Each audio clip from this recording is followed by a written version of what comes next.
ഈ കേസിന്റെ പ്രാധാന്യത്തെക്കുറിച്ച് ഞാൻ പറയാതെ തന്നെ അറിയാമല്ലോ മിസ്റ്റർ അപ്പൻ. എത്രയും പെട്ടെന്ന് പ്രതികളെ കണ്ടുപിടിക്കണം. അതാണ് CMന്റെ ഓർഡർ. പ്രതികളെ കുറിച്ച് അദ്ദേഹത്തിന് അറിയാമായിരിക്കും അല്ലേ സർ? അല്ല, പെട്ടെന്ന് പിടിക്കണമെന്ന് പറഞ്ഞതുകൊണ്ട് ചോദിച്ചതാ. CMന് കുറ്റം പറയാൻ പറ്റില്ല അപ്പൻ. പത്രങ്ങളുടെ pressure.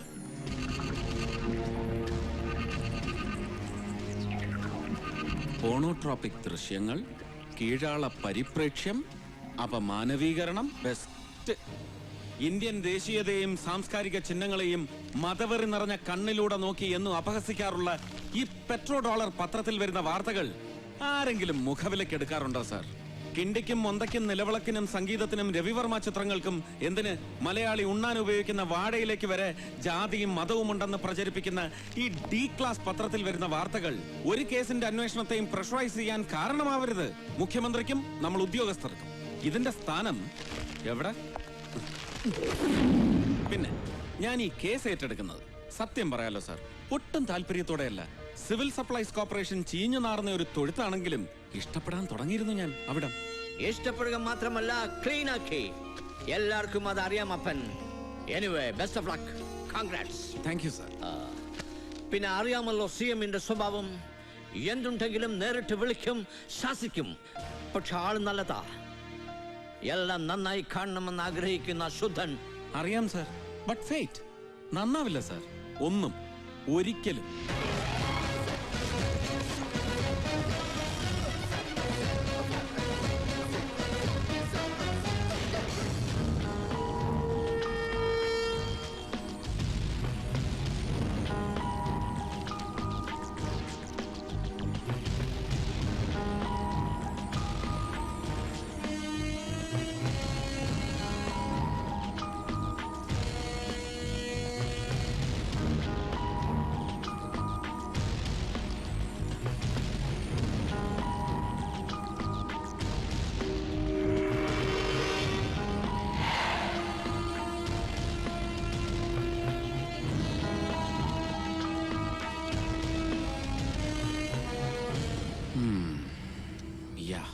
I should give it a try. Sahadeva? Sir.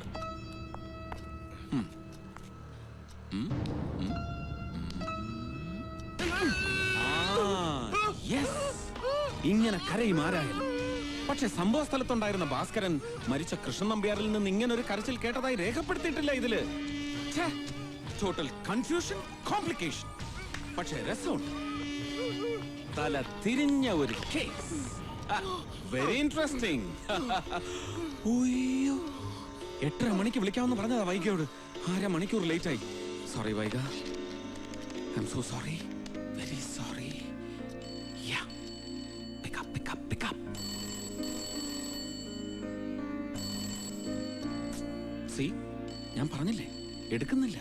പിണങ്ങി. ഹലോ. സോറി വൈഗ. സോറി ഒന്നും പറയണ്ട. Really sorry. തല പുകഞ്ഞിരിക്കുകയായിരുന്നു ഞാൻ ആ കേസിൽ. തോന്നി. വൈകിട്ടത്തെ TV ന്യൂസിൽ ഉണ്ടായിരുന്നു വാർത്ത. എന്തിനാ പേട്ട ഇതുപോലുള്ള കേസുകൾ എടുത്ത് തലേ വെക്കുന്നത്? തലേ വെക്കുന്നതല്ലോ വൈക, കെട്ടിവെച്ച് തരുന്നല്ലേ. ഗവൺമെന്റ് അങ്ങനെ ഒരു തീരുമാനമെടുത്താൽ പറ്റില്ലെന്ന് പറയാൻ കഴിയും എനിക്ക്. You know, I M A responsible officer. സൂക്ഷിക്കണം അപ്പേട്ടൻ. മരിച്ചയാളെ ചില്ലറക്കാരനല്ല.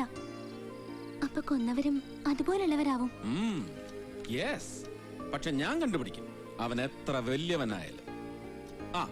പിന്നെ എന്തായി നമ്മുടെ പശു പ്രസവം, കൃഷ്ണൻ അമ്പലത്തിലെ ശയന പ്രദർശനം? വേണ്ടി വരുവോ? അപ്പൊ പ്രസവിച്ചോ? ഉച്ച കഴിഞ്ഞപ്പോ അപ്പൊ തന്നെ വിളിച്ചു പറയണമെന്ന് വിചാരിച്ചതാ. പിന്നെ അതങ്ങ് വിട്ടു. ആരാ അവിടെ പാത്രം തള്ളിയിട്ടോ വൈക? അയ്യോ അപ്പേട്ട, അടുക്കളയിൽ പൂച്ച കയറിയിട്ടുണ്ടെന്നാ തോന്നണേ. ഒന്ന് ഹോൾഡ് ചെയ്യോ? പിന്നെന്താ, ഹോൾഡ് ചെയ്യാലോ. വെറുതെ ഫോൺ ബില്ല് കൂട്ടുന്നത് എന്തിനാന്നാ എനിക്ക് മനസ്സിലാവാത്തത്. അതെ, ഞാൻ സംസാരിച്ചത് എന്റെ ഭാര്യയോടാണ് സഹദേവ, കാമുകിയോടല്ല. മനസ്സിലായോ? മനസ്സിലായി. എന്നാ പിന്നെ കൂട്ടിക്കൊണ്ടൊന്ന് ഇവിടെ നിർത്തിക്കൂടെ? അപ്പൊ പിന്നെ തറവാട്ടിലെ ഭഗവതിമാർക്ക് ആര് വിളക്ക് വെക്കും? പശുക്കളെ ആര് നോക്കും? തറവാട് ആര് അടിച്ചു വാരിയിടും എന്നൊക്കെ അവൾ എന്നോട് ചോദിച്ചാൽ ഞാൻ എന്ത് പറയും സഹദേവ? ഒന്നും പറയാൻ പറ്റില്ല. അതാ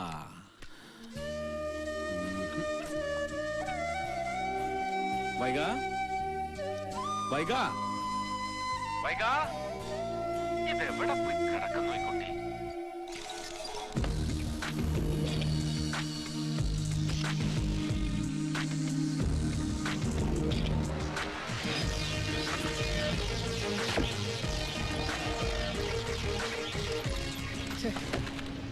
കുറച്ച് ദിവസമായിട്ട് കോൺസെൻട്രേഷൻ തീരെ അങ്ങോട്ട് ശരിയാവുന്നില്ല. സർ, എന്താടോ? അപ്പൻ സാറ്. ആ വരാൻ പറ. സർ, വിളിപ്പിച്ചിട്ട് വരുന്നതാ. എനിക്ക് അയാളോട് 2 വർത്താനം പറയണം. ഇങ്ങ് വരട്ടെ. Good morning sir. ആ മോർണിംഗ്. അപ്പൻ അല്ലേ? സോറി സർ, ഡോക്ടർ അപ്പൻ Menon IPS. That's my name. ഈ IPS എന്ന് പറഞ്ഞാൽ ഇന്ത്യൻ പെർഫോമിംഗ് സർവീസ് എന്നാണ്. പെർഫോമും ചെയ്യണം വേണ്ടേ? ഓ വേണം. സഞ്ചരിക്കാൻ സർക്കാർ വണ്ടി അലോട്ട് ചെയ്യുമ്പോ പിന്നെന്തിനാ ഈ സ്വന്തം പജീറോ? എന്താ ഷോയാ? ഷോ അല്ല, ക്യാഷ് ഉള്ള വീട്ടിലാണേ. അതുകൊണ്ട് സർക്കാർ വണ്ടി സ്വീകരിച്ചിട്ടില്ലെന്ന് മാത്രമല്ല, കൈയിട്ട് വാരലും ഇല്ല. ഓഹോ, ഈ കളർഫുൾ ഡ്രസ്സിംഗ് ഒക്കെ ഒന്ന് മാറ്റണം. ഒരുമാതിരി കോളേജ് പിള്ളേരെ പോലെ. ഇതൊന്നും പോലീസുകാർക്ക് ചേരില്ല. ആളുകൾക്കൊരു പേടി തോന്നില്ല ഇങ്ങനെ കണ്ടാൽ. ജനങ്ങളെ പേടിപ്പിക്കുന്നവരാവണം പോലീസ് എന്ന് ഏത് ട്രെയിനിങ് ക്യാമ്പിലാണ് സാർ പഠിച്ചത്? സുഹൃത്തായിരിക്കണം പോലീസ് ജനങ്ങൾക്കും സമൂഹത്തിനും. വാക്കിലും നോക്കിലും പെരുമാറ്റത്തിലും മാത്രമല്ല, ഡ്രസ്സിലും വേണം ചേഞ്ച്.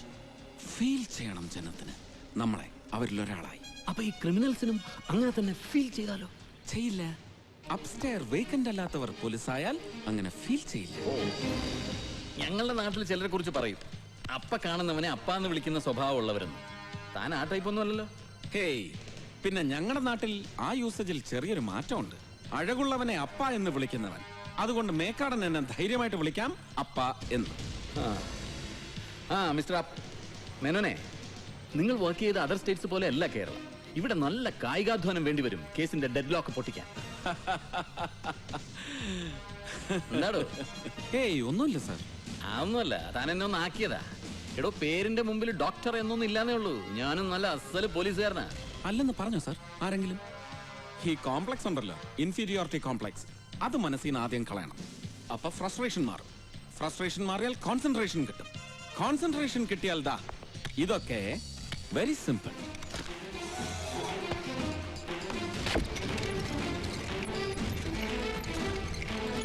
Like this. അപ്പോ സഹായം വേണോ എനിക്ക്? ഗൂണ്ടാ ലിസ്റ്റ് എന്താ തരില്ലേ? അതാ.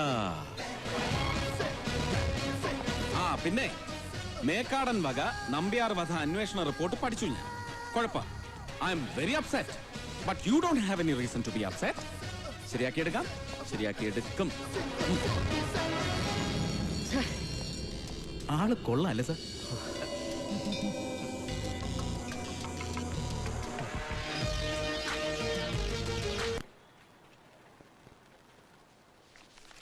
എവിടുന്ന് കിട്ടി ഈ പേര്? അത് അമ്മയോട് ചോദിക്കണം. സ്വന്തം പേരിന്റെ കാര്യമല്ല. VIBGYOR, your novel.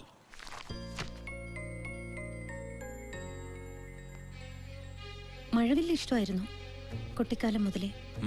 ഗുഡ്. മഴവിൽ ഇഷ്ടപ്പെടുന്ന, മുഖത്ത് നനുത്ത രോമങ്ങളുള്ള, നീളൻ കൈവിരലുകളുള്ള വിബ്ജിയോറിന്റെ സൃഷ്ടാവിന് എങ്ങനെ കഴിയുന്നു ഒരാളെ കൊല്ലാൻ? What you mean? കൃഷ്ണൻ നമ്പ്യാരുടെ മരണം, അതിന്റെ പിന്നിൽ സൂസനും സൂസന്റെ സംഘടന ദിശയുമല്ലേ? ലൈൻ കൊള്ളാം. ക്രിമിനോളജിയിൽ ഡോക്ടറേറ്റ്, യങ്, ബ്രില്യന്റ് എന്നൊക്കെ പത്രങ്ങൾ വാഴ്ത്തിയപ്പോ ഈ മിറക്കിൾ ഞാൻ പ്രതീക്ഷിച്ചില്ല. ഒറ്റ ദിവസം കൊണ്ട് തന്നെ കണ്ടുപിടിച്ചു കളഞ്ഞല്ലോ നമ്പ്യാർ വധക്കേസിലെ കൊലയാളിക്കൂട്ടത്തെ. മിസ്റ്റർ അപ്പൻ മേനോൻ, എന്റെ ജീവിതം തന്നെയാണ് എന്റെ സന്ദേശം എന്ന് പറയാനുള്ള ധൈര്യം കാണിച്ച ഒരേ ഒരാളെ ഇന്ത്യയിൽ ജീവിച്ചിരുന്നുള്ളൂ, ഗാന്ധിജി. ആ ഗാന്ധിജിയുടെ സ്വപ്നങ്ങളെ പ്രാവർത്തികമാക്കാൻ പ്രവർത്തിക്കുന്ന സംഘടനയാണ് ദിശ. നമ്പ്യാരെ പോലുള്ള ഒരു അഴിമതിക്കാരനോട് എന്തുമാത്രം വിയോജിപ്പുണ്ടായാലും ഒരിക്കലും ഞങ്ങൾ കൊല്ലില്ല. മുന്നിൽ ഗാന്ധി, പിന്നിൽ ഗോഡ്സെ, മുന്നിൽ ബുദ്ധൻ, പിന്നിൽ ഹിറ്റ്ലർ. ഇന്ത്യയിലും ലോകത്തിന്റെ വിവിധ ഭാഗങ്ങളിലും പ്രവർത്തിക്കുന്ന എല്ലാ തീവ്രവാദ പ്രസ്ഥാനങ്ങളുടെയും ഗ്രൂപ്പുകളുടെയും തന്ത്രമാണ്. സമൂഹ മധ്യത്തിൽ സ്വീകാര്യത നേടാൻ ഇതിലും നല്ല വഴി വേറെ ഇല്ലെന്ന് അവർക്കറിയാം.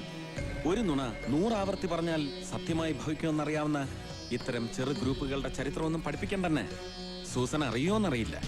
കേരളത്തിൽ പ്രവർത്തിക്കുന്ന എല്ലാ മനുഷ്യാവകാശ സംഘടനകളുടെയും പിന്നിൽ വർഗീയ സംഘടനകളാണ്. ഏറ്റവും കൂടുതൽ ജീവകാരുണ്യ പ്രവർത്തനങ്ങൾ നടത്തുന്നതും അവരാണ്. ദിശ അങ്ങനെ ഒരു സംഘടനയല്ല. മുന്നിലും പിന്നിലും ഗാന്ധിജി. ലക്ഷ്യം പോലെ തന്നെ പ്രധാനമാണ് മാർഗവും എന്നാണ് ഞങ്ങളുടെ വിശ്വാസം.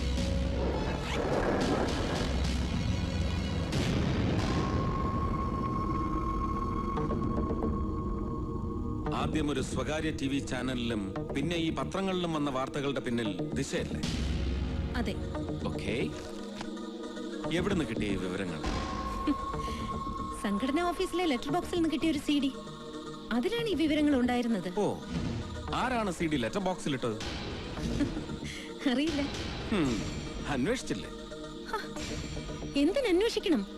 വിവരങ്ങൾ സത്യമാണോ അത് മാത്രം നോക്കിയാ പോരെ? ഊമക്കത്തുകൾ ഹർജികളായി കോടതികൾ പോലും സ്വീകരിക്കാറുണ്ടെന്ന് ഓർക്കണം ഡോക്ടർ അപ്പൻ Menon. Then you may go. പക്ഷെ ഒരു കാര്യം, സംഘടനാ പ്രവർത്തനത്തിലൂടെ സിദ്ധിച്ച ആർഗ്യുമെന്റ് പവർ ഉപയോഗിച്ച് എന്നെ കൺവിൻസ് ചെയ്ത് കളഞ്ഞൊന്ന് ധരിക്കരുത്. സൂസന്റെയും ദിശയുടെയും പിറകിൽ എന്നും ഉണ്ടാവും എന്റെ കണ്ണുകൾ. Always welcome. എക്സ്ക്യൂസ് മീ, നന്നായിട്ടുണ്ട്. നോട്ട് യു, യുവർ നോവൽ വിബ്ജിയ. Thank U.